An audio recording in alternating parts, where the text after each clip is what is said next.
last 2 years, I've been called a lot of things. Weltweit sucht die Polizei nach dieser Frau, Ruja Ignatova, bekannt als Cryptoqueen. And probably the best thing that the press called me was the Bitcoin killer. Ruja Ignatova tricked 3 million people with a spectacular cryptocurrency fraud. Dass OneCoin so groß geworden ist, dass es diese Schwungkraft hatte, lag am Geschäftsmodell. She looted several billion euros. Then she disappeared and took the money with her. Wie kann man weltweit ein solches Schwindelimperium aufmachen? Das geht ja nicht um Millionen, es geht schließlich um ein 15 Milliarden US-Dollar Schwindel. Für das FBI ist die sogenannte Cryptoqueen, die Deutsch-Bulgarin Ruja Ignatova, jetzt eine der 10 meistgesuchten Personen der Welt. Die US-Bundespolizei hat ein Kopfgeld in Höhe von $100.000 auf die 42-Jährige ausgesetzt. We want to be the #1 cryptocurrency out there. And even today, some investors still believe in OneCoin.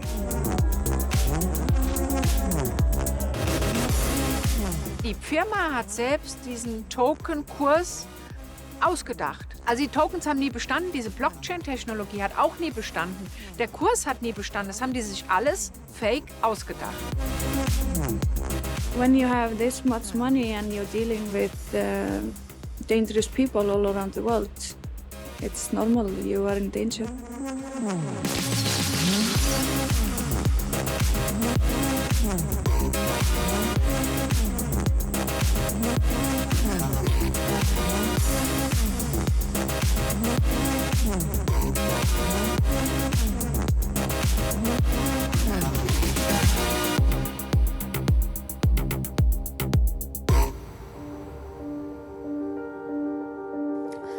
Well, it's a bit difficult to say how it all started because it's never one event or it's always a lot of things.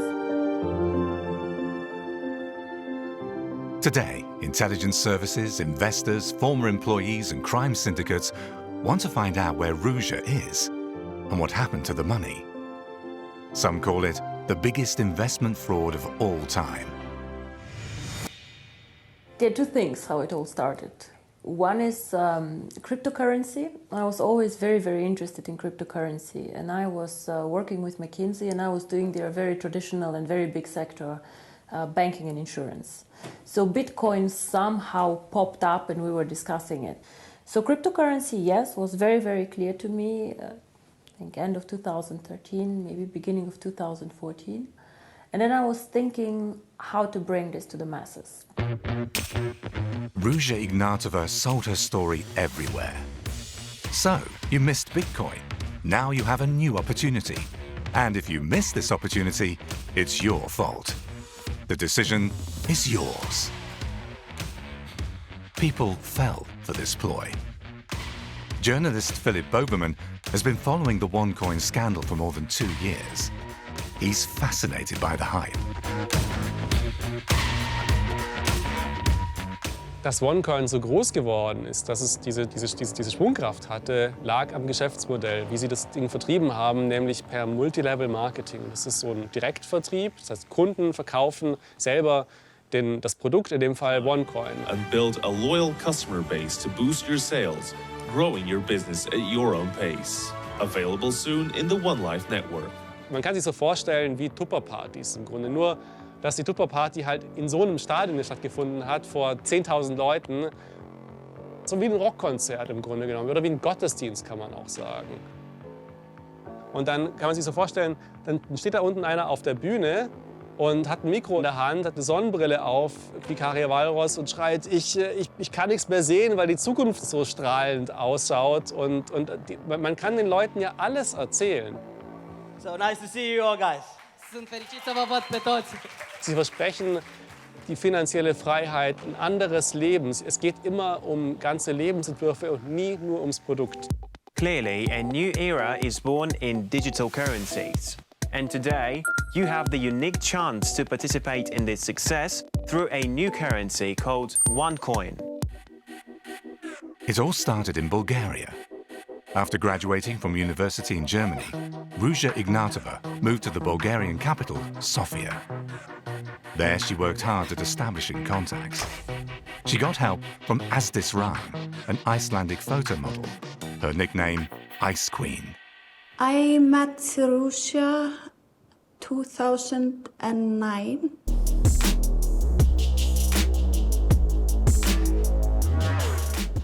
I think it was in a magazine party for some Bulgarian woman magazine. It was a huge party.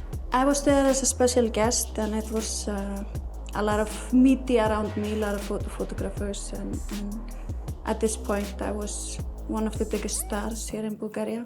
Yay! Thank you, I'm so happy to be here, and I want to share this awards to all the talented people that I've been working with here in Bulgaria. Thank you, thank you. And Ruja spotted me in the party, and she came to me, and she was amazed by my appearance, and we started to talk. I think at this point where I met her, so this was what she was seeking. She wanted to be famous.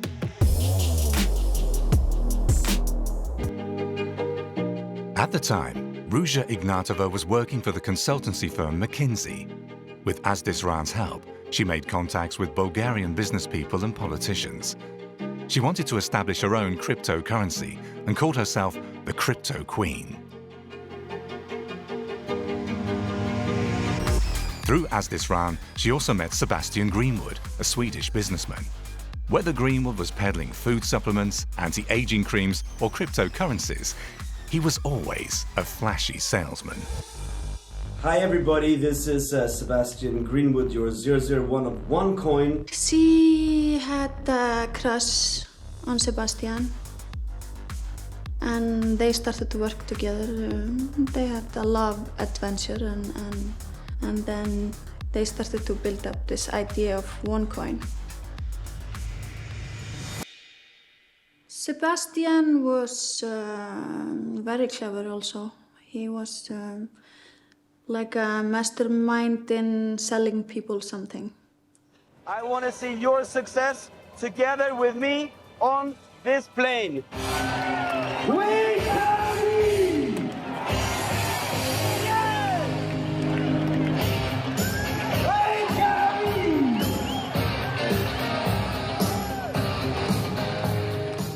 It was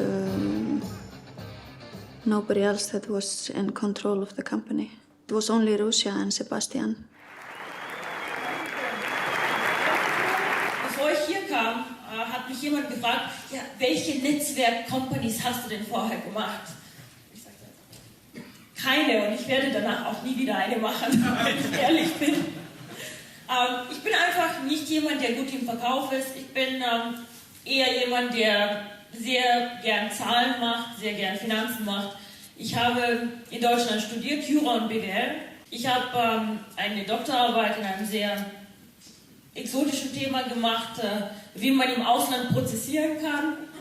Ja, das war ein anderes Leben. Und im Endeffekt habe ich dann bei McKinsey gearbeitet. Und in Deutschland kennen wir McKinsey ja relativ gut, sehr effizient, viele Zahlen, sehr rational und nicht unbedingt die Netzwerkmarketing-Welt.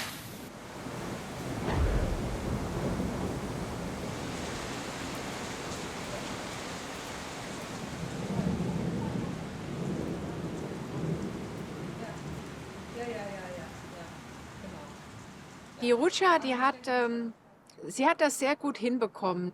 Sie ist in diesem Bitcoin-Hype mit aufgesprungen und sie hat durch ihre vermeintliche Seriosität, sie hat ja in Deutschland, ist sie zur Schule gegangen, sie hat promoviert, sie hat in Oxford studiert, sie hat als Beraterin gearbeitet. Die Leute haben ihr vertraut aufgrund ihrer Vita und ihrer Herkunft.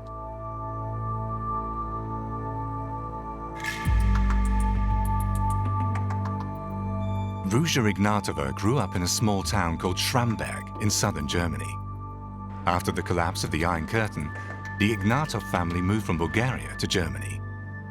Ruja Ignatova was 9 years old at the time, and her brother Konstantin was 4. Even back then, she stood out because she was clever and wanted to get to the top.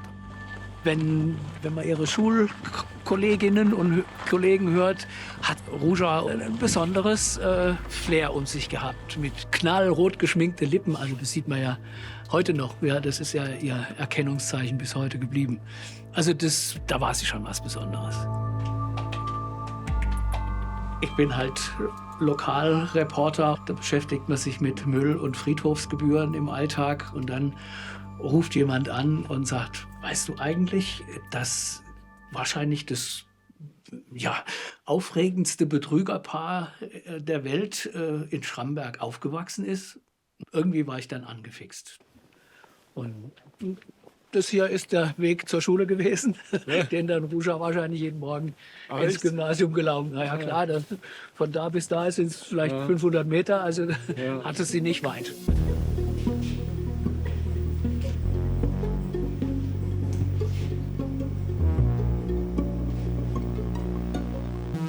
Beurteilung von Ruja Ignatova.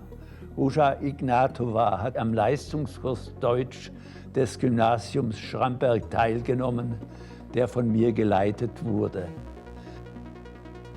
Ruja hat sich das Prädikat Spitzenschülerin verdient. So viel zu meiner Beurteilung. Ich habe dem eigentlich nichts hinzuzufügen. Ja.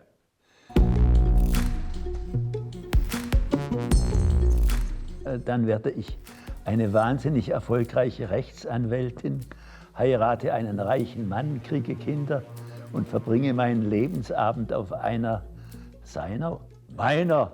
Karibikinseln. Ja, das ist die Ruja, ja. Ja, und man muss sich natürlich dann immer die Frage stellen, habe ich da was falsch gemacht, dass ich diese Talente gefördert habe? Genau.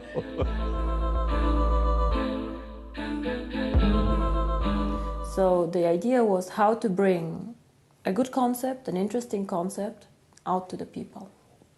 And there I have a personal friend, his name is Sebastian Greenwood, who has been active in network marketing for quite a while. He was the one actually who suggested let's do network marketing. So when we started, and he convinced me that network marketing might be exactly the right thing, so we said let's do network marketing, but let's not sell the cryptocurrency, let's do an education package. Die haben ein ganz geschicktes Konzept gehabt. Die haben gesagt, sie kaufen ein Bildungspaket, das kostet 5.000 €. Für dieses Bildungspaket erhältst du als Gegenzug 60.000 OneCoin-Token. Die waren einfach nur in dieser Firma virtuell. Und die geben an, ein Token hat einen Gegenwert von 4 €, sind das 60.000 mal 4, 240.000 €. Das heißt, eine fast 50-fache Wertsteigerung meiner Investition.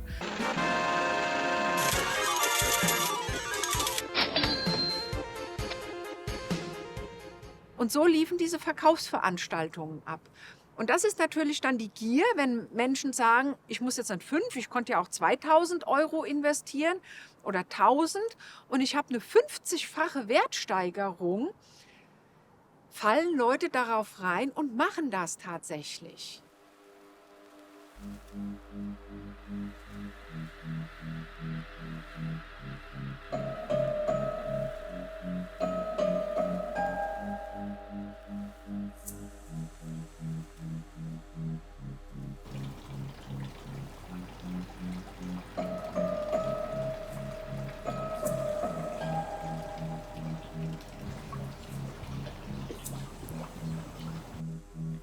Ja, ich bin Krankenpfleger vom Beruf. Fachkrankenpfleger für Intensiv, habe lange auf einer Intensivstation gearbeitet.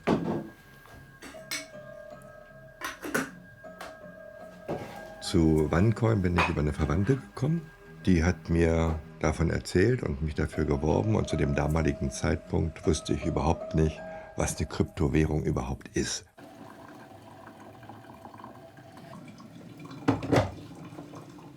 Die konnte mir das auch überhaupt nur leisten durch die Lebensversicherung meiner verstorbenen Frau. Und Helga war so ein bisschen die Finanzministerin bei uns. Wenn die noch gelebt hätte, das wäre nie gelaufen. Da hätte sie sofort Veto gesagt. Ne?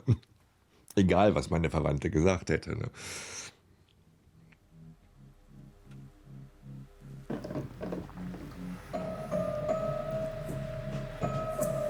Ja, dann habe ich investiert und gehofft, dass es klappt. Bei Bitcoin hat es ja auch geklappt, hat ja auch keiner dran geglaubt. Also das war so die Logik. Ne?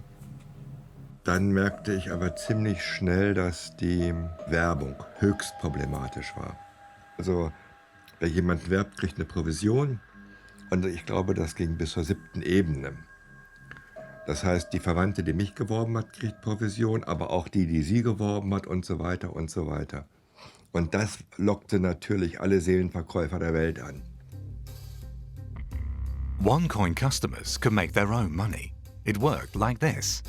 Stefan sells Michelle and Sarah a tycoon trader package for €5,000 each. That's €10,000 in total.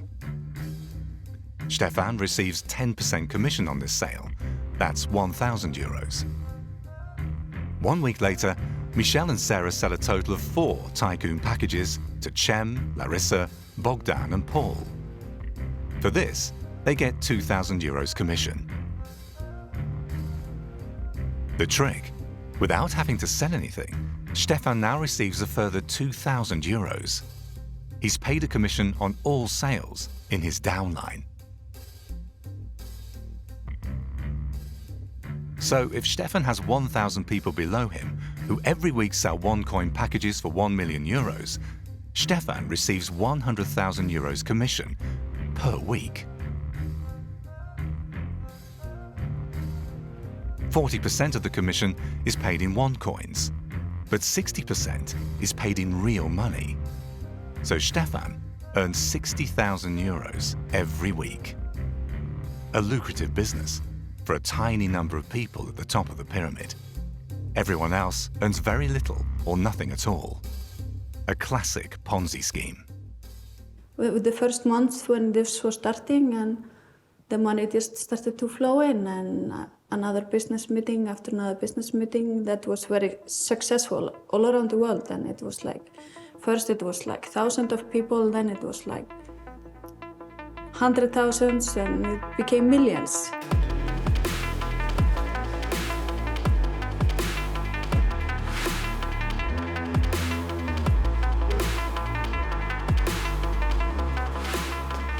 She bought new cars. I mean, it ended up buying few houses, and the biggest houses in Sofia, the biggest yacht in Bulgaria, the biggest mansion in Sosopol. And usually we were traveling with maybe 5 bodyguards, 2 cars, bulletproof cars. Ruja Ignatova invested most of the money she earned in property.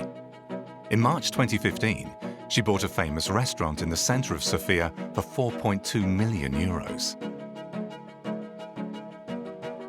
3 months later, she acquired a second building directly opposite the National Parliament for €5 million, both landmark buildings. 1 year later, in June 2016, she built a villa in Sosopol on the Black Sea coast and bought a hotel right next door. The price tag for both properties, €15.4 million.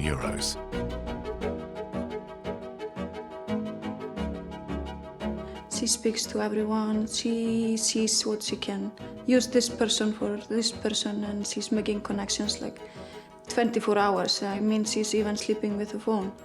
And she's texting in the middle of the night even. It's crazy. I mean, she was texting like completely 24/7. But she was working on connections. And this is... She was working. 24/7 she was working. By November 2015, she was worth €1 billion, thanks to the money from all the investors she had cheated. Now her biggest problem was what to do with all this cash. Today we opened officially the new OneCoin office, and I don't remember who joined me actually when we started up this company, but I remember very, very well. We were 3 people starting up, and then the growth exploded. Leute, Sebastian hier, wir sind jetzt in Sofia, Bulgaria. Mein Deutsch ist ein bisschen schlecht, aber ich versuche. One life, one coin.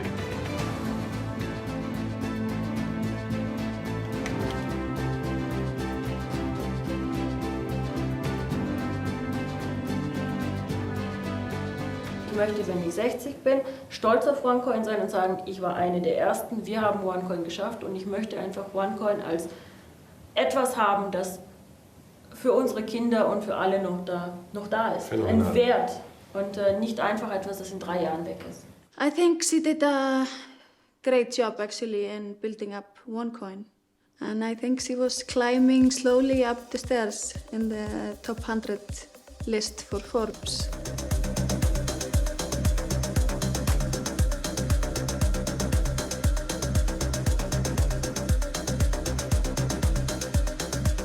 I would like to say a quote, it's Marilyn Monroe, I think. She said, "It's a man's world outside, but I love being a woman here."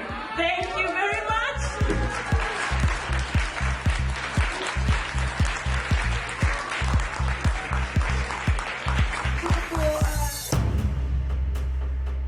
On paper, OneCoin kept increasing in value. The exchange rate for the fake cryptocurrency rose daily. Initially, a OneCoin was worth a few cents, but its value rose first to 4 and then to 42 euros. But this exchange rate was completely made up. Investors were only able to exchange small amounts as appetizers to keep them happy.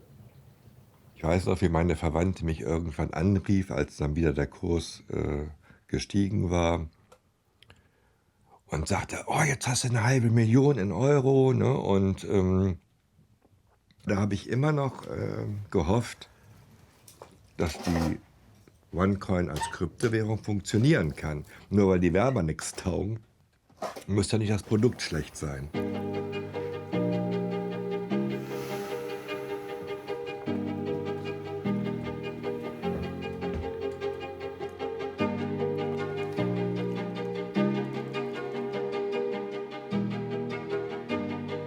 In April 2016, he transferred his funds to the bank account of a shell company near Münster, Germany, IMS Limited.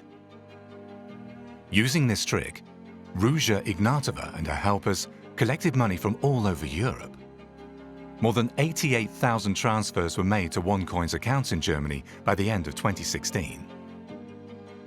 This added up to a total of more than 320 million euros from all over Europe. The company near Münster was just one of many located all over the world, and the 320 million was just a fraction of their combined income. OneCoin went global, and many of the people who sold it became millionaires.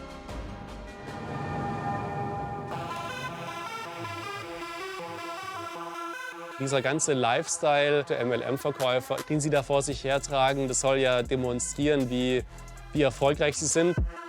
Und in den meisten Fällen war das eigentlich nur Fake.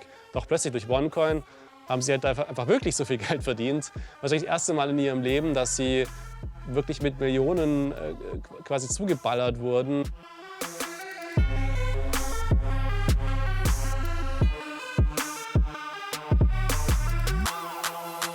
Ja, natürlich gehört die lebenslang in den Knast, ne? Einfach weil sie so viele Leute geschädigt hat. Ne? Und aber eigentlich ist das schon eine ziemlich bemitleidenswerte Person. Also wer sowas nötig hat.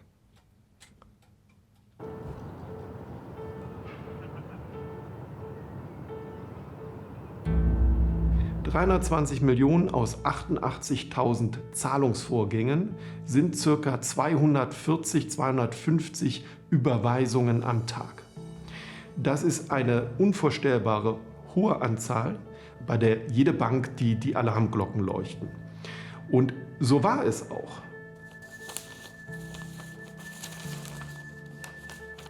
Das ist eine ganz interessante Geschichte, was da schiefgelaufen ist. Die Behörden in Deutschland, das Landeskriminalamt und später auch die BaFin, waren im Grunde am ersten Tag informiert. Leider hat das erst viel später zu Folgen geführt. Das ist ein Fehler, denken wir. der dort passiert ist und der dazu geführt hat, dass OneCoin überhaupt so groß werden konnte, wie es jetzt geworden ist. Ruja Ignatova and her salespeople cheated their customers for 2 whole years, for the most part without interference from the authorities. It was only in April 2017 that the German Federal Financial Supervisory Authority prohibited the sale of OneCoin. In other countries, business carried on as usual. Ruja, she was completely without any feelings when she was working on business.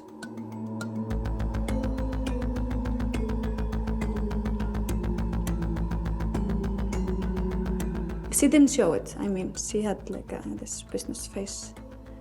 When I had my shop, when I had to fire somebody, I called her and I said, "Can you please fix this for me?" And she just walked in and out and didn't blink an eye. No feelings. I couldn't do it. So we were a good combination. Also wenn man so das Handbuch der Geldwäsche aufschlagen würde oder schreiben müsste, dann könnte man sich OneCoin angucken und einfach eine Checkliste machen. Es gab Briefkastenfirmen, die quer über den Globus sich irgendwelche Lizenzzahlungen und Beratungsleistungen, irgendwas Virtuelles, was man eh nicht so richtig greifen kann, abgerechnet haben. Es gab Firmen, denen andere Firmen gehört haben, die wiederum Leuten gehört haben, die in Panama saßen, an die keiner rankam. Und sie hatten ein extrem ausgeklügeltes Geldwäschesystem.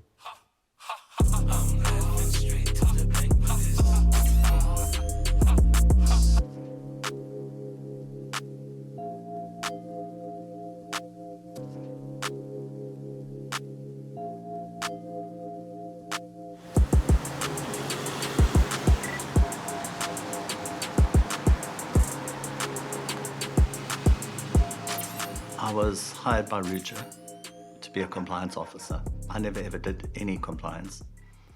It was very clear that that's not what she wanted me for. A meeting with Ruja was quite an experience. I did actually like her management style. If you couldn't explain something to her in 3 minutes, she told you that you didn't know what you were talking about and kicked you out. She was very, very prompt. She was always on time. And if you gave her more than 3 slides, she threw them away. It's that whole McKinsey approach.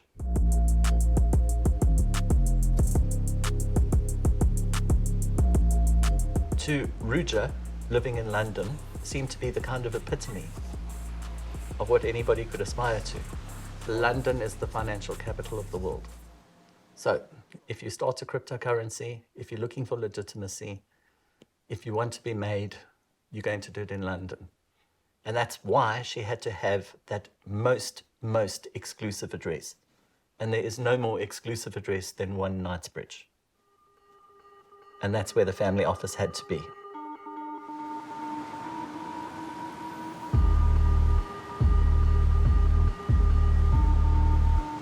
I have to show you what this was.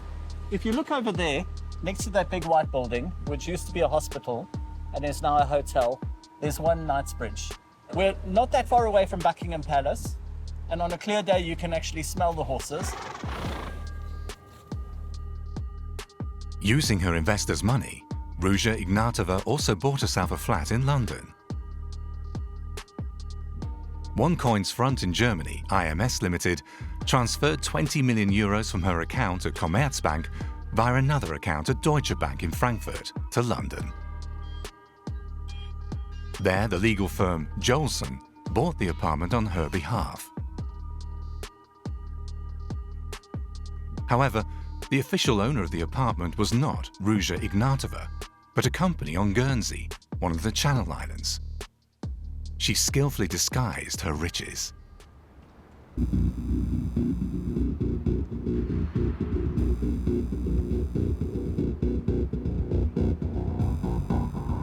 Wembley Stadium, the home of football. I mean, it doesn't get bigger than this. This is where only the biggest rock stars get to appear. This is where the Queen hands out trophies to sports teams. Ruja, at one point, had an event there, which had about 20,000 people, and that was about the high point of the whole exercise. She was able to say, I sold out Wembley, which she did in a way. Of course, Sebastian Greenwood was there too. He introduced her. Let's all of us stand up, like all of us. All of us stand up. You over there on to the left, stand up. You on the right, stand up. Now, this will be the biggest welcoming on stage that we've ever done in history. So if you can get a whole lot of people, 1,000 say, into a room, everyone else believes that the other 999 people get it. What's wrong with you if you have a doubt? And they all look successful and wealthy. Let's give a warm applause for our creator, our founder, our lovely Dr. Ruja. Ruja, where are you? Ruja. There's an energy that just descends and transforms everything. And that's what happened here. There were a lot of giveaways in terms of iPads. There were Rolexes given away to people who made diamond rank. People of OneCoin, do you understand what's going on? Do you understand what is going on? This event was the high water mark. That's as good as it got. And from there, it only went down.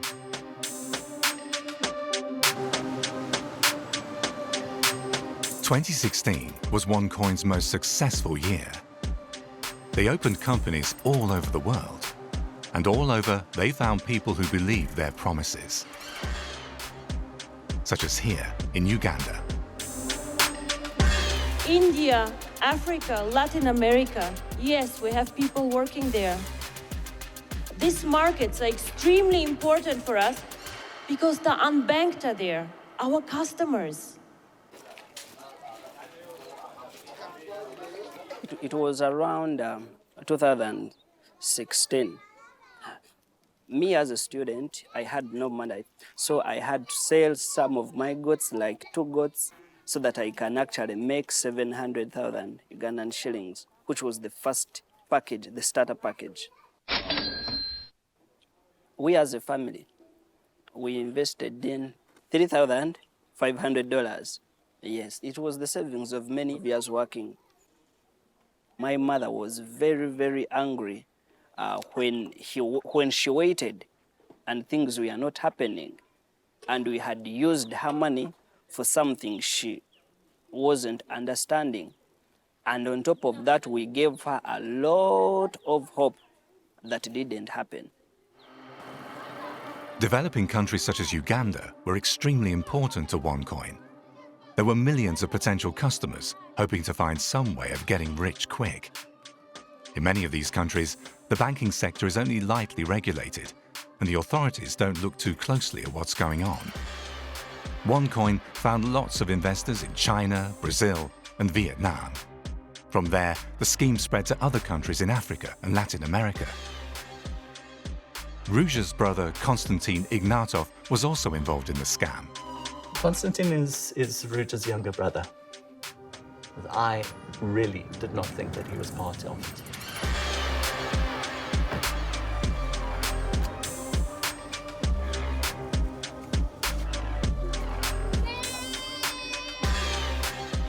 I cannot comprehend how somebody can go to an orphanage in Uganda and be photographed holding little babies.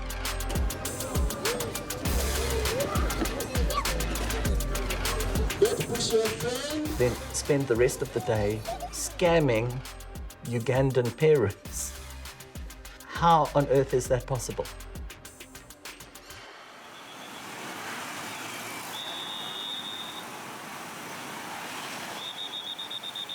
Konstantin Ignatova came here in Uganda to promote OneCoin. We met him, I even got a chance of taking some photos with him.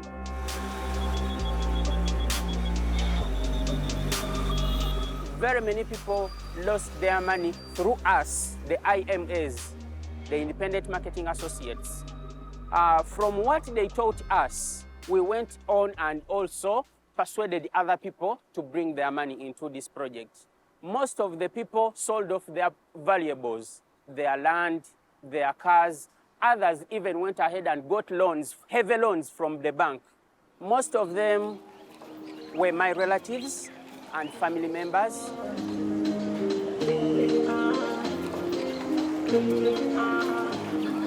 It's a great guilt, for sure, unbearable, and today I cannot go to the village freely the way I used to. Whenever they see me as a thief. This is a thief. A thief has come. So I feel like my integrity has gone down. They despise me totally.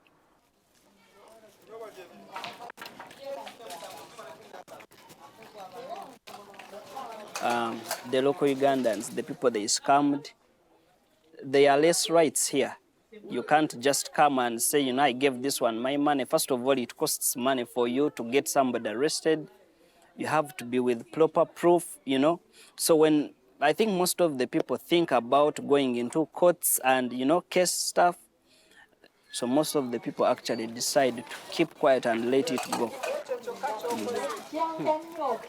Also ich weiß jetzt nur aus diesen internen Quellen von OneCoin, dass es eine Gruppe gab mit 4 Personen, die nichts anderes gemacht haben, wie nur zu gucken, in welchem Land sind die regulatorischen Bestimmungen so niedrig, dass uns da keiner auf die Finger guckt, und da eröffnen wir Konten und Firmen.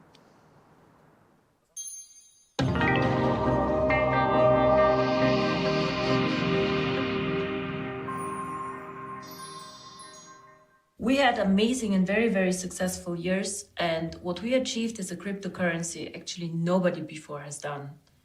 3 million users, about 12 million people who speak about us, who are a community. We're in 5 continents, over 190 countries, and definitely we have been one of the biggest success stories out there. OneCoin had subsidiaries all over the world. The first ones were established in Hong Kong and Dubai. This is where it all started in 2014. Then, OneCoin opened bases in Bulgaria, Germany, and London. More shell companies in Europe, Asia, America, and Africa followed. By early 2017, OneCoin commanded a global network that operated in more than 190 countries. In some of them, it's still active today. It was thousands of people who earned a lot of money. It was thousands of people who lost a lot of money. Both ways. Probably if you equalize it, it's the same. The amount that gained money and the amount that lost money. It's both ways. It's like this in all businesses in the world.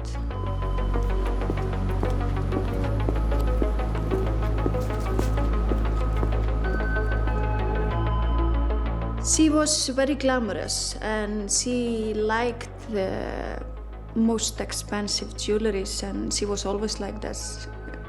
The most expensive clothes, and she was maybe the most expensive bags, but this was her personality. But just as she got more money, she wanted more like exclusive things that were not maybe possible to buy in the world, maybe one piece somewhere, or so she started to collect things that other people couldn't buy.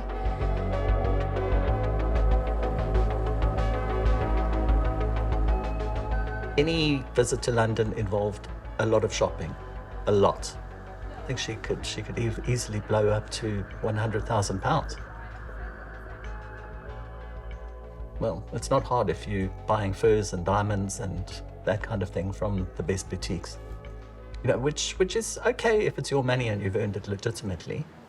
If you've got it from some Ugandan who's now starving because he had to sell his goat, it's a very, very different matter.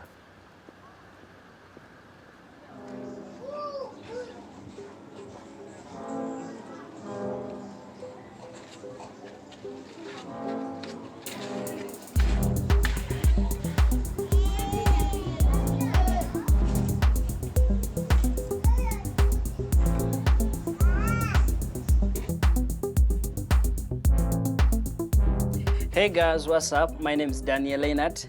Welcome back on my YouTube channel. On this very channel, we discuss about blockchain, cryptocurrencies, and scams.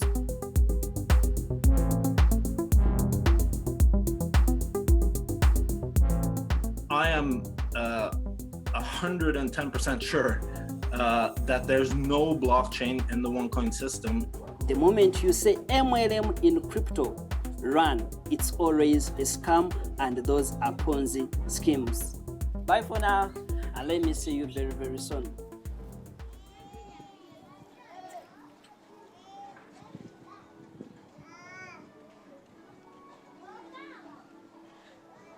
Es gibt ja auch Gläubiger, die wollten das Geld dann wieder zurückhaben und wollten das eintauschen. Und da fing es schon an, das haben sie ja gar nicht gemacht. Ne? Sie haben hier und da mal einen befriedigt, dass der gesagt hat, okay, ich habe Geld auch wieder zurückbekommen. Aber sie haben das natürlich nicht im großen Stil gemacht. Und wenn dann alle merken, dann ist es schon zu spät. Die juristische Aufarbeitung in Deutschland läuft vor der Wirtschaftsstrafkammer am Landgericht Münster. Und dort sind die Geschäftsführer der Zahlstelle in Deutschland angeklagt wegen unerlaubter Finanztransfergeschäfte, 320 Millionen, die über die Konten dieser Gesellschaft nach Übersee, auf die Caymans, auf die British Virgin Islands oder nach Dubai vermittelt wurden. Ab Ende 2016 waren auch die Amerikaner, also das FBI, hinter ihr her. Und ab 2017 ging es richtig los. Da gab es eine Interpol Working Group, die Operation Satellite. Da hat sich dann die Schlinge wirklich um ihren Hals zugezogen.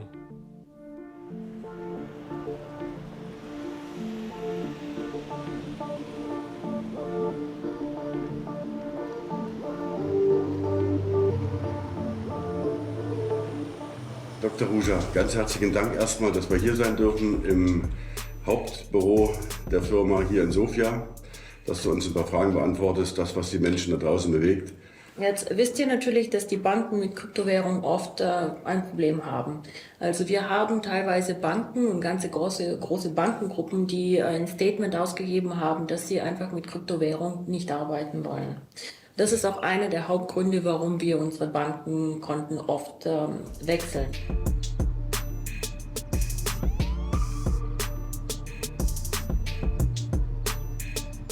Yeah, me and Ruja, we used to wake up like 5 o'clock in the mornings, and the bodyguards picked us up and we went running in the garden in Sofia. And I was her beauty consultant and fitness trainer.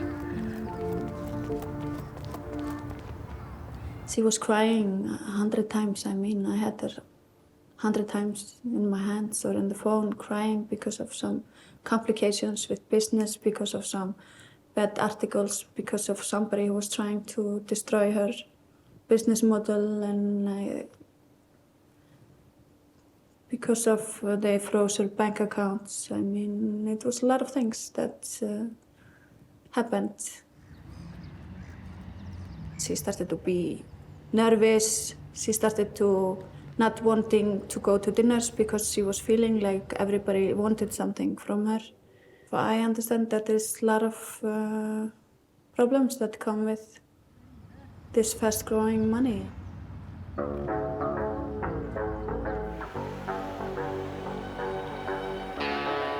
Authorities all over the world began to watch Dr. Ruja.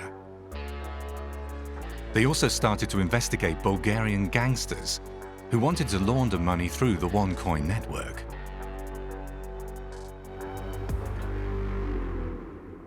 Es gab Briefkastenfirmen, die sich quer über den Globus gegenseitig irgendwelche Lizenzzahlungen oder Beratungsdienstleistungen abgerechnet haben. Strohmänner, die mit Vollmachten kontrolliert wurden.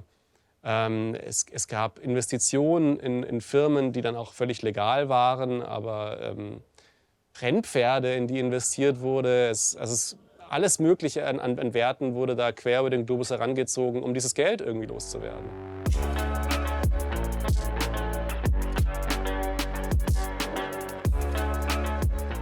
We know that they had a problem. that they'd sold more coins than they could fake generate. And they had piles of cash that they couldn't launder. Now that's a very nice problem if you're a criminal. But unfortunately it got solved. When I was first interviewed by Ruja, she told me that she was absolutely dependent on Frank Schneider. Frank Schneider is like this James Bond type character who actually incredibly was head of a secret service and just generally being her right hand.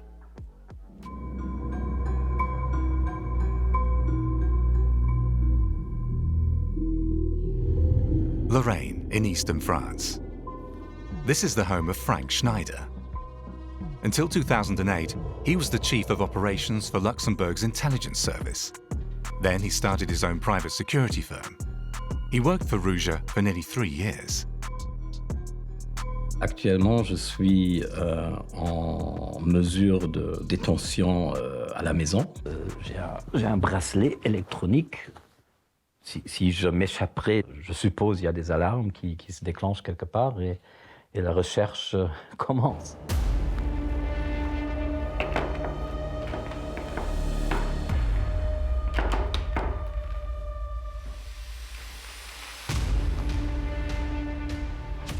J'ai travaillé directement avec elle. J'ai eu un contact régulier et direct avec elle. Il y avait une certaine amitié. Souvent, avec mes clients, après un certain moment, j'ai cette relation parce que, en fait, ils se sentent qu'ils peuvent me parler de tout, et d'ailleurs ils peuvent, parce que je garde le secret. Donc j'ai trouvé qu'à partir d'un certain moment, il y avait un certain besoin de parler. Frank Schneider spied on OneCoin critics and sued them for slander. This way, he stopped news of the scam from spreading. He knew that OneCoin was being investigated. Il y a des gens qui me reprochent d'avoir aidé à Ruja de fuir la justice, de disparaître. Ça, c'est absolument faux. Elle était au courant qu'elle était sujet, elle était d'ailleurs officiellement mise au courant qu'elle était sujet d'investigation. C'était aussi clair qu'elle était sujet d'enquête des États-Unis. Das Problem waren erstmal diese unglaublichen Summen, die bewegt werden mussten. Die Banken haben früher oder später immer gemerkt, dass da irgendwas nicht stimmt, und haben die Konten gesperrt. Das heißt, das Geld muss irgendwo hin, wo es sicher ist. Und daraufhin wurden dann auch die amerikanischen Behörden darauf aufmerksam. In summer 2017, Ruja started getting worried. She'd learned from Frank Schneider that the FBI was investigating her. She withdrew to her villa in Sozopol.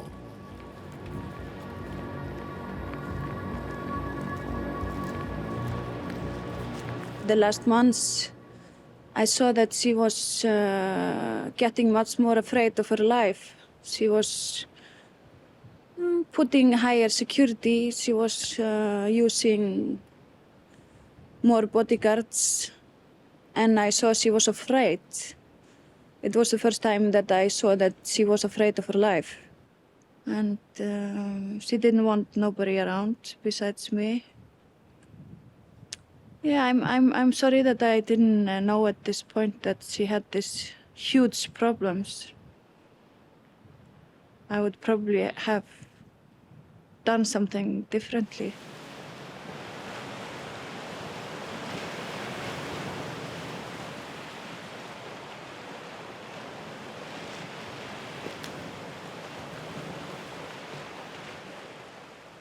Elle était stressée, elle était énervée. Mais ça, il y avait eu une raison très personnelle pour ça. Parce qu'elle avait en fait une relation émotionnelle avec quelqu'un.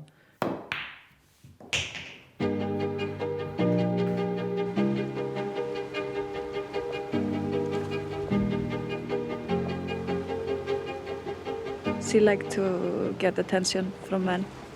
So she was controlling the guys like dolls. She had a lot of power over men. Ruja and her husband, they've been together since very young.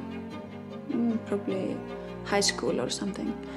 I mean, they stayed married for some time, but they were basically not together. But they had like some kind of mutual agreement. I mean, it was kind of open. Sebastian was, they had some love affairs in the beginning of OneCoin, but they were also very good friends.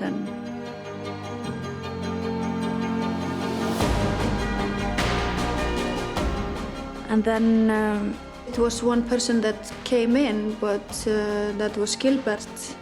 He was doing some bank business with Ruja. He came in as her lover, and she trusted him, and she loved him, and she was thinking of him constantly. And it's so sad. I remember because in the end, it didn't go well. You know that I love you much more than you think. I love you so much, and I'm worried about you. I cannot say it better. I just want to be with you and just talk to you and just hug you. I do too. Baby, be strong. You can do it. We have done nothing wrong. Ruja began to distrust Gilbert, her mentor. At the time, he was managing part of OneCoin's money laundering network in the US and Central America. She instructed Frank Schneider to bug Gilbert's apartment. She found out that Gilbert, her mentor, was collaborating with the FBI. There were plans to arrest her. Elle a réalisé que Gilbert avait en fait un double agenda.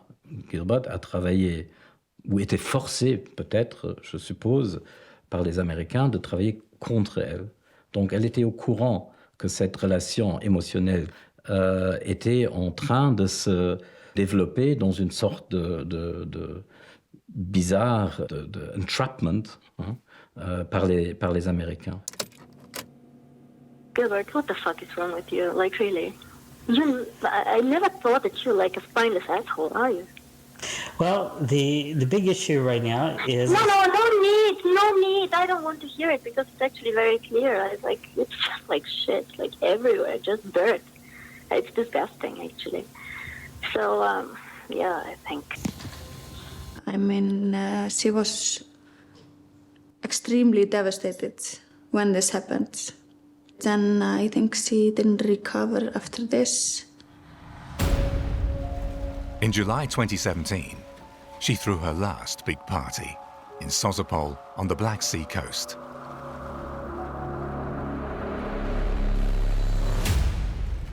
It was in June or July.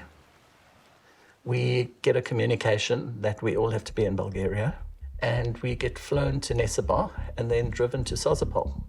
Now, Sozopol is beautiful. We get put into this resort hotel, which it turns out is actually owned by some kind of Bulgarian mafia cocaine king.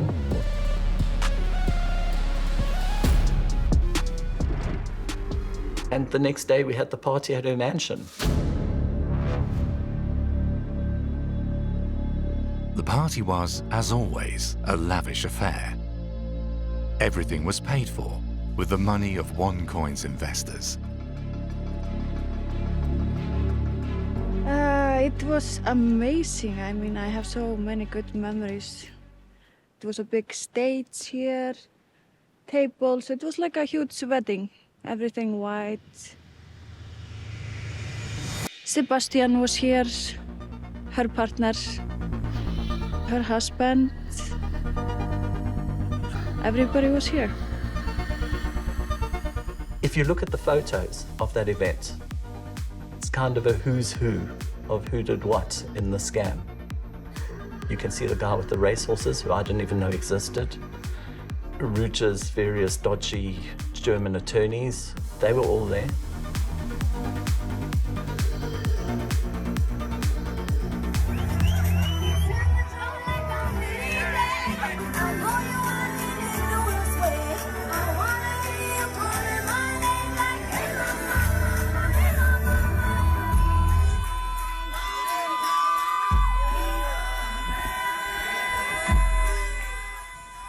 It was probably the biggest and the best party that everybody that I know have experienced in their life.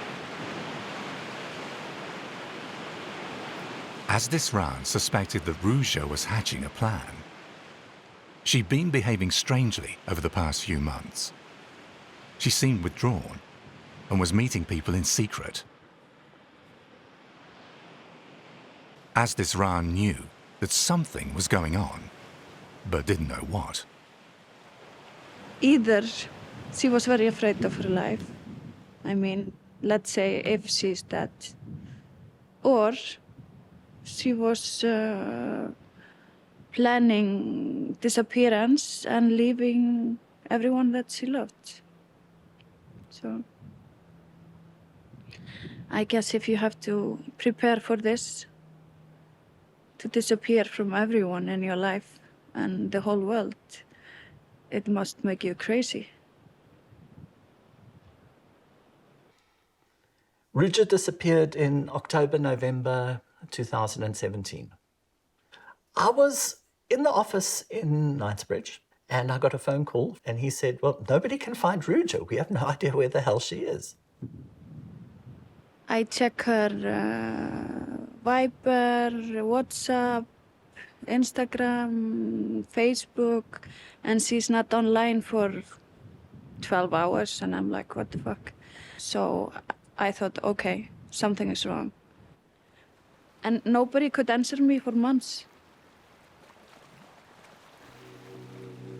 The OneCoin world wasn't used to Ruja Ignatova being silent because she was the one making the decisions, and only she knew where the money was.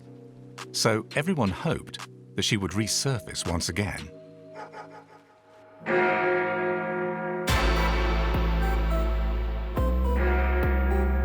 But how did Dr. Ruja manage to disappear without a trace?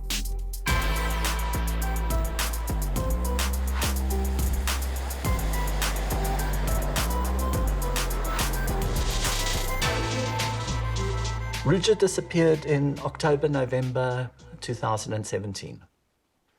Next thing we know, Konstantin is suddenly in charge. You here are the biggest strength of us. All of you out there created this amazing, great network are the biggest strength. Konstantin and Ruja, they were never very close. I mean, of course, they were sister and brothers and they had a relationship. So when Ruja disappears, somehow he takes over her job. But I don't think that was a really good idea.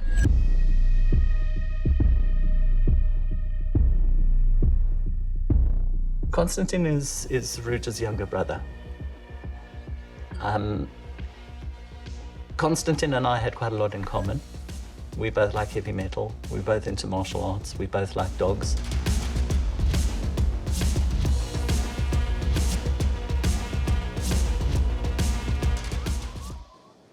Hello everybody, I hope you're doing very well.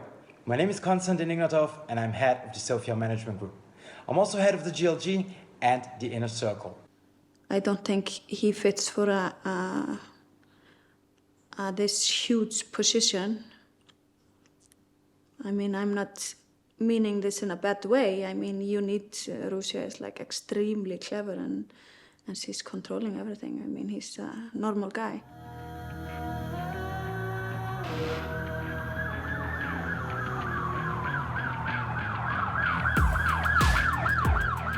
Konstantin Ignatov was head of OneCoin until March 2019.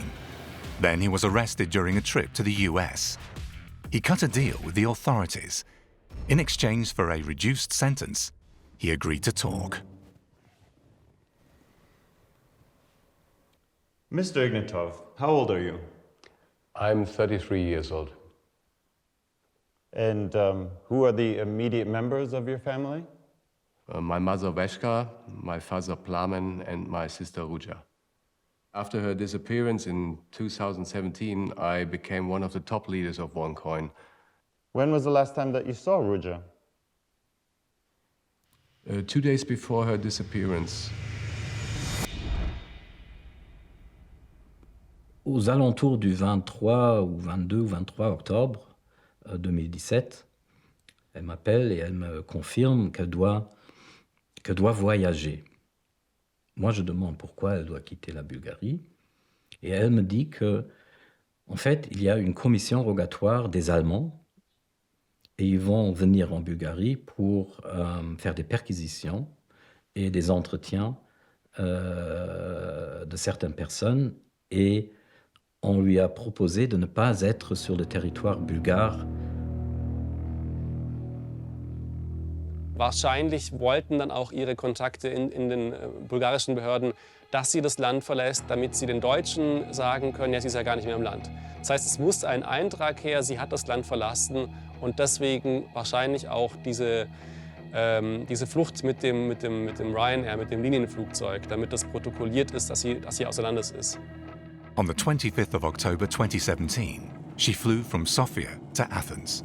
Elle m'a appelé d'Athènes et elle a dit « C'est drôle, mon garde-corps m'a dit qu'il a eu ordre de quelqu'un de quitter, de retourner en Bulgarie. Donc je suis là tout seul. » And at the evening, the security guard returned without her.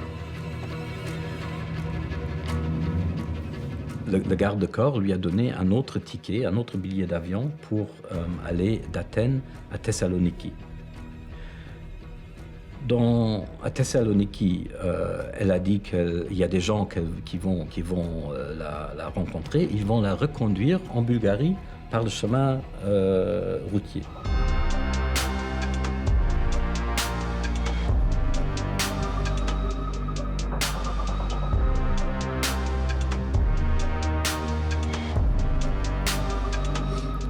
Et donc tout ça, ça faisait aucun sens. Tard dans la nuit, elle a appelé d'une voiture. Elle a dit « je suis en voiture, je suis en chemin, je ne sais pas exactement où je suis, mais je suis en chemin pour aller en Bulgarie ».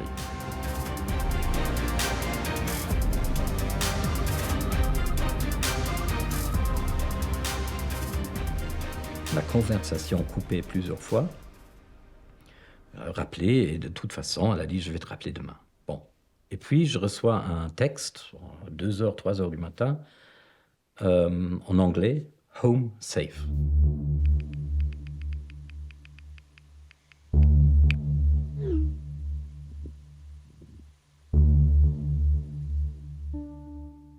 Elle n'a jamais envoyé des textes en anglais, on a parlé en allemand, elle a toujours envoyé des messages en allemand. « Home safe », c'est un peu bizarre, mais bon. Home safe. Et à partir de ce moment-là, ça c'était le dernier message que j'ai eu. À partir de ce moment-là, ces téléphones ne fonctionnaient plus. Il n'y avait rien qui fonctionnait.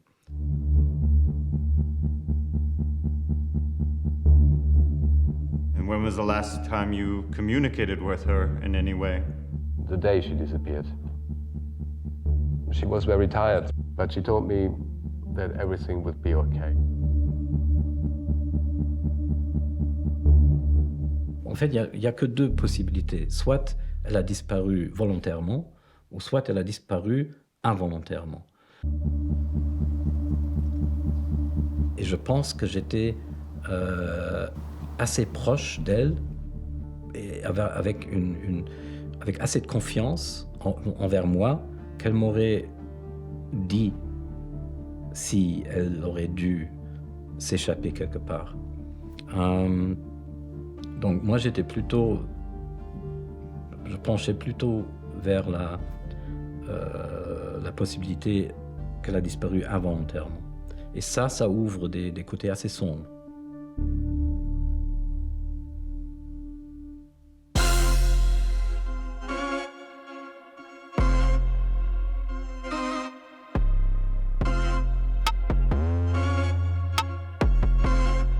The trail leads back to Bulgaria, a country riddled with organized crime.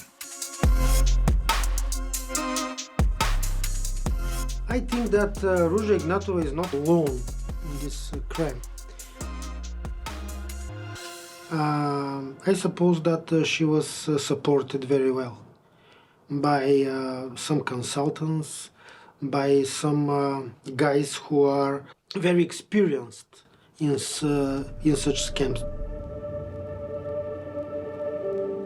So I think Ruja Ignatova is their creature. My name is Johan. I'm an investigative journalist. I can say that it's very risky to work this job here in Bulgaria, and we are like at war. Nobody knows where she is, but we could make it. We are investigative journalists. Maybe in some situations we are better than intelligence.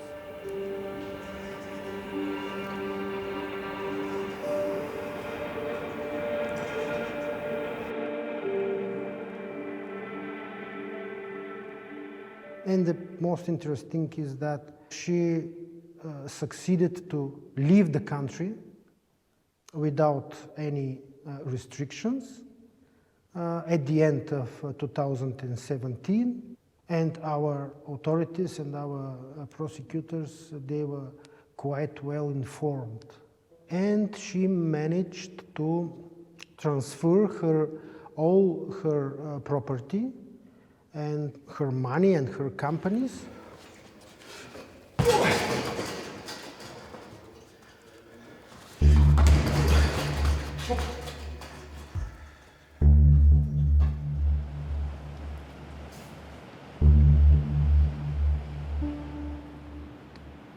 When you have this much money and you're dealing with this much money with mafia guys, with dangerous people all around the world, it's normal, you are in danger. Maybe she took too much from somebody, maybe she didn't give back what somebody wanted. Maybe somebody wanted her money. It's a lot of things. I understand that normal people don't understand this, but it's not the same world that normal people live in.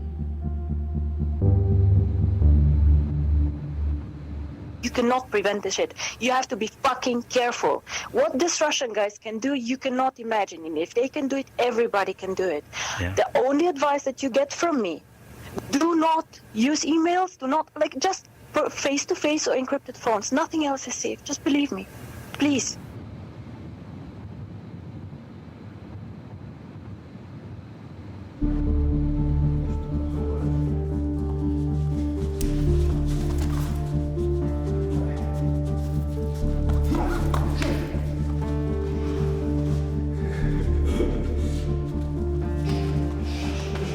I have weapon, not only one.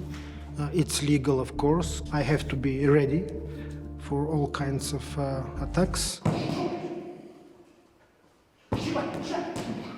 For near fight, I have this kind of knife, and I could use it like that also. It's more dangerous than the gun. Permanently, I have survived 2 attempts of killing, a lot of threats, a lot of repressions.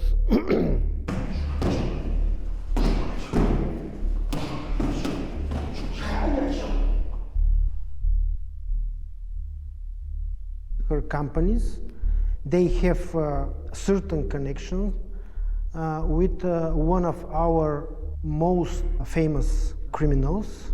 His name is Christoforos Amantinidis, the nickname Taki. През 2012 властите в Обединените арабски емирства отказаха да екстрадират сочения за наркобос Христофорос Аманатидис Таки, който доброволно се предаде на Интерпол в Дубай.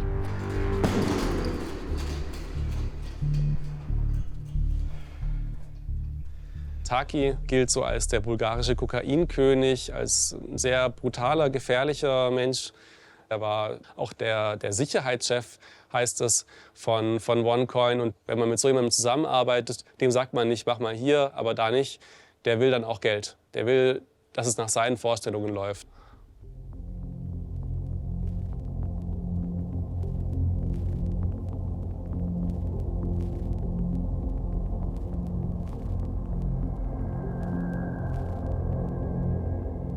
if you deal with drug dealing, you have a lot of money which you have to launder somewhere or somehow.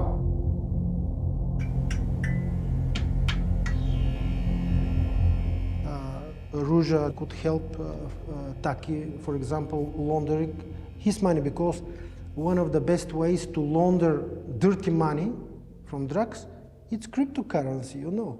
So Ruja Ignatova is, how to say, he's very sensitive witness.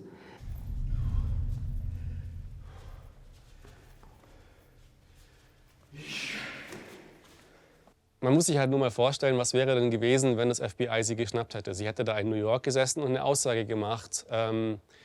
Ihre Kontakte in die bulgarische Politik, das hätte sie ja ausgeplaudert. Das heißt, die Leute, mit denen sie Verbindungen hatte, die hatten natürlich ein Interesse daran, dass sie halt nicht ins Gefängnis kommt, nicht vor Gericht aussagt. Und wie macht man das dann am besten? Man sorgt dafür, dass sie halt nie wieder irgendeine Aussage macht, dass sie halt unter der Erde landet.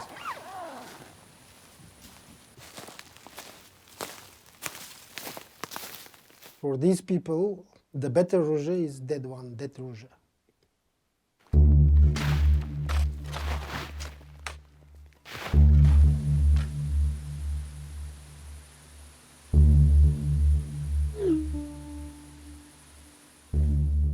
Je ne pensais au moins pas à une disparition volontaire.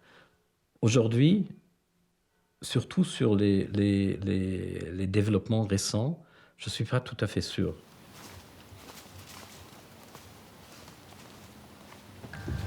Weltweit sucht die Polizei nach dieser Frau, Ruja Ignatova, bekannt als Cryptoqueen. Für das FBI ist die sogenannte Cryptoqueen, die Deutsch-Bulgarin Ruja Ignatova, jetzt eine der 10 meistgesuchten Personen der Welt. Die US-Bundespolizei hat ein Kopfgeld in Höhe von $100.000 auf die 42-Jährige ausgesetzt. We're offering a $100,000 reward for information that leads to her arrest. 32,000 কোটি টাকার ঠকবাজি করে পলাতক এই গোড়াকে খুন্ডরি যার নাম রোজা ইগনাটোভা o puede estar en cualquier parte del mundo.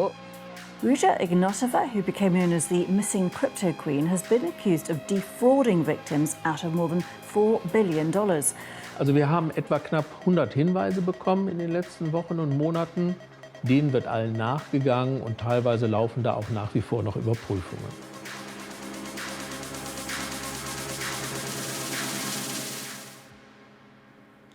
I mean, her disappearance made a lot of complications for me, but I mean, I cannot blame her.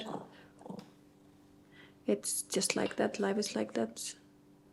For example, my car is signed on OneCoin, so I couldn't change that after she disappeared.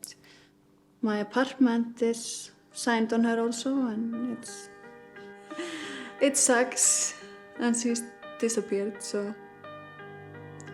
Like I said, I missed my best friend, my business partner, and yeah, my best friendship with my best friend.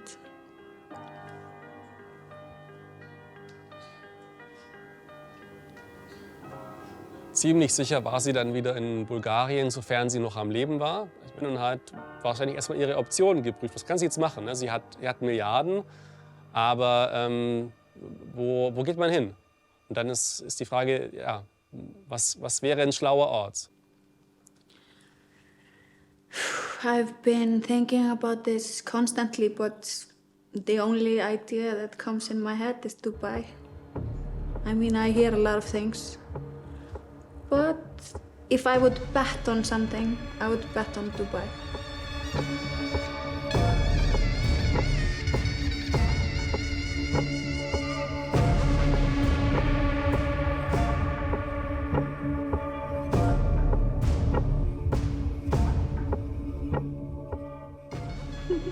No, I went there with my previous boyfriend.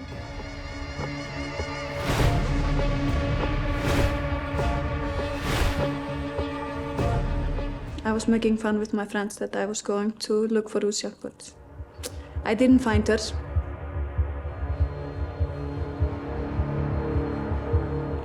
I went to the most expensive restaurant, at least, to try to look for her. No, I didn't see her, unfortunately.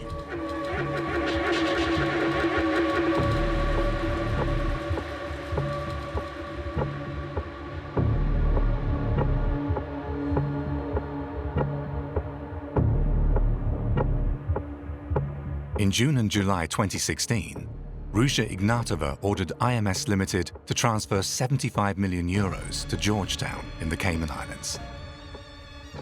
There she kept a fund called the Finero Fund, where money from some of OneCoin's subsidiaries was collected.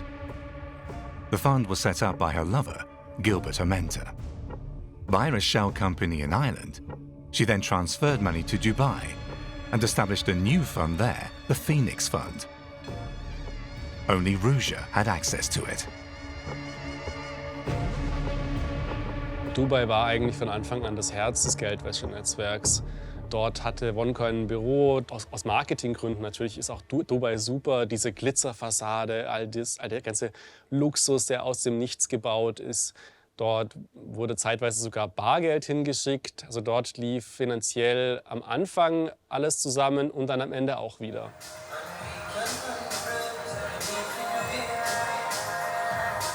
Zudem hatte sie jemanden, der sie protegiert hat in Dubai, ein Mitglied einer emiratischen Königsfamilie, der Familie Al-Qasimi.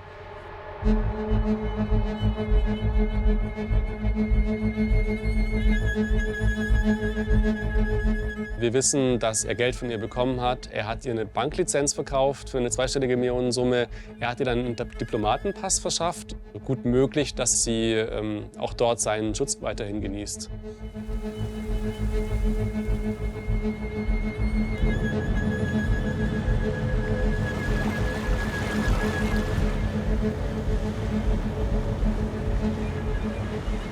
Also wahrscheinlich war Al-Qasimi nicht der Einzige, der geholfen hat vor Ort. Es gibt noch einen weiteren, und zwar ihr sogenannter Sicherheitschef.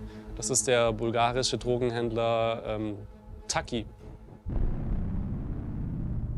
Taki hat dort eine Villa in den Emirates Hills. Es ist so eine gated Community und möglich, dass sie dort aufgeschlagen ist, nachdem sie in Dubai angekommen ist.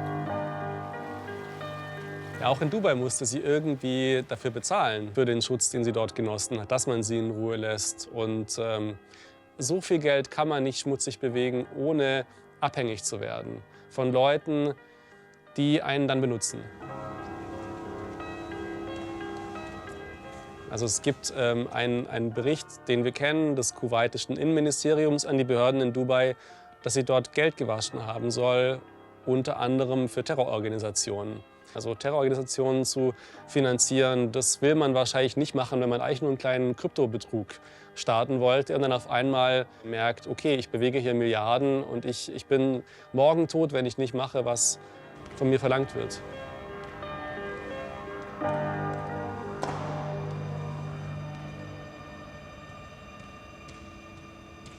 Ich glaube, dass Ruja sich stark verändert hat, als sie untergetaucht ist. Sie hat ja vorher schon Schönheits-OPs machen lassen. Wenn man alte Bilder anguckt, wenn man neue Bilder anguckt, sieht sie ja anders aus.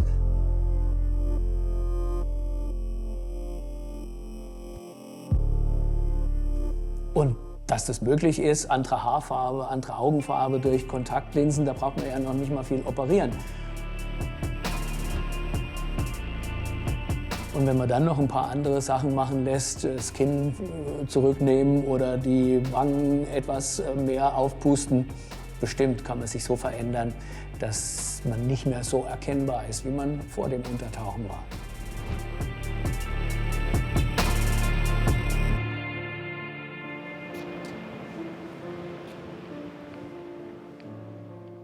So I heard one story that I want to believe, but I don't know if it's true or not.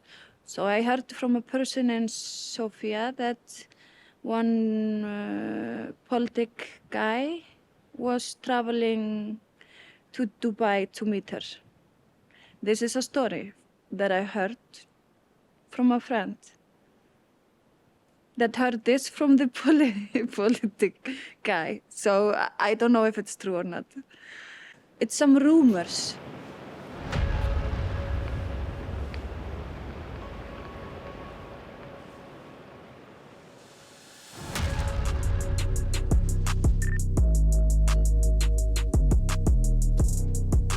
At the time she disappeared, German investigators were also on her trail. 4 years later, legal proceedings began in Münster against OneCoin. In the dock, Frank Ricketts and Manon Hubenthal, the managing directors of IMS Limited, OneCoin's subsidiary in Germany. And Martin Breidenbach, a lawyer who had worked for Ruja Ignatova. The charges: illegal financial transactions, money laundering, and acting as an accessory to fraud. Besonders an dem Fall ist für uns, dass wir hier in Deutschland an einem Landgericht im Grunde ein globales Finanzsystem beurteilen müssen und diesen Anspruch haben, einen Betrug nachzuweisen, der sich nicht nur in Deutschland ausgewirkt hat, sondern weltweit in Milliardenvolumen an Euro und Dollar, die eingesammelt wurden. Ja, es ist immer auch noch ein Ölfeld, was gekauft worden sein soll mit dem Geld. Also, es geht noch weiter. Es ist nicht nur die Immobilien in London und in Dubai, es geht immer weiter noch. Ich meine, wir sprechen hier von Milliarden letztlich. Über den Verbleib der Gelder ranken sich ja ganz erstaunliche Geschichten. Also wir wissen, dass Gelder nach London geflossen sind, in Immobilien, nach Dubai. Auch in Asien sollen Hotelzimmer voller Geldscheine liegen. Das sind aber jetzt nicht unbedingt belastbare Informationen. Also das Geld ist sicherlich nicht mehr in Deutschland. The trial in Münster will probably continue until late 2023. Only then might investors get at least some of their money back. While OneCoin is on trial in Germany, business is brisk in other parts of the world. Selbst heute machen die OneCoiner ja weiter. Es gibt ja noch heute Netzwerkveranstaltungen von OneCoin, als wäre es eine ganz normale Netzwerkfirma. Es geht weiter, als wäre es eine ganz normale Firma, weil die Leute damit weiter auch Geld verdienen. Es ist immer noch ein Betrug, der weiterläuft. Nicht mehr dieser Mega-Betrug natürlich, aber immer noch genug, dass halt einige Leute davon leben können.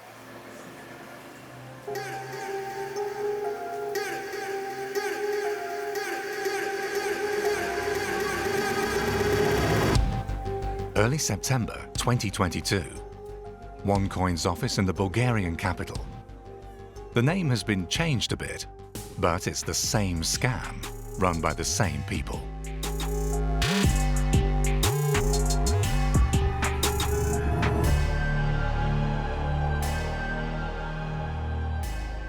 Well, first of all, my name is Tommi Vuorinen. I'm coming from Finland, and I've been in this business already since 2014, amongst the 300 first ones.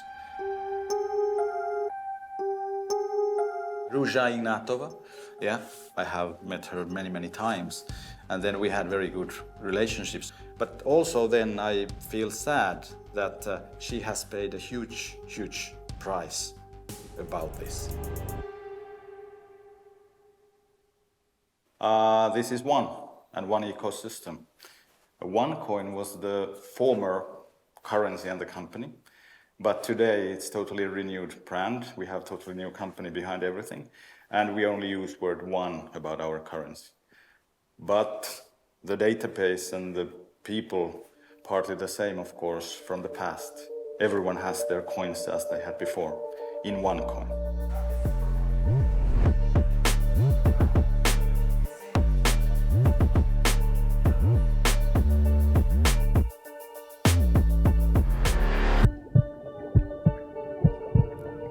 It's a rebranding. It's a rebranding, still with the same coin, as you call it, but it's the name of the company. It's a whole network. It's not one product. It's a couple of products inside one network. It's entire system. It's close environment. It's an amazing project.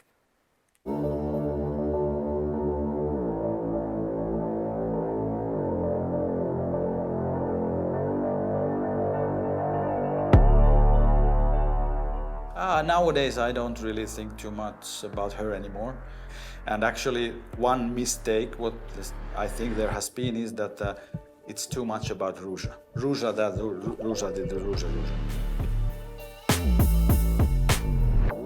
If you say that, okay, company has sold education with 4 billion euros, or company has scammed 4 billion euros, total difference. So who has been scammed and which way? And they have got, of course, their educational materials, what they have bought. So I can't understand. This is like a total, misunderstanding. You can say 8 years misunderstanding from medias worldwide. A misunderstanding that authorities all over the world view as a scam. And this scam has made some people very rich indeed. It's still unclear how much money OneCoin generated. In the US, investigators believe the damage to be at least 4 billion euros. But some documents suggest 12 or even 15 billion euros.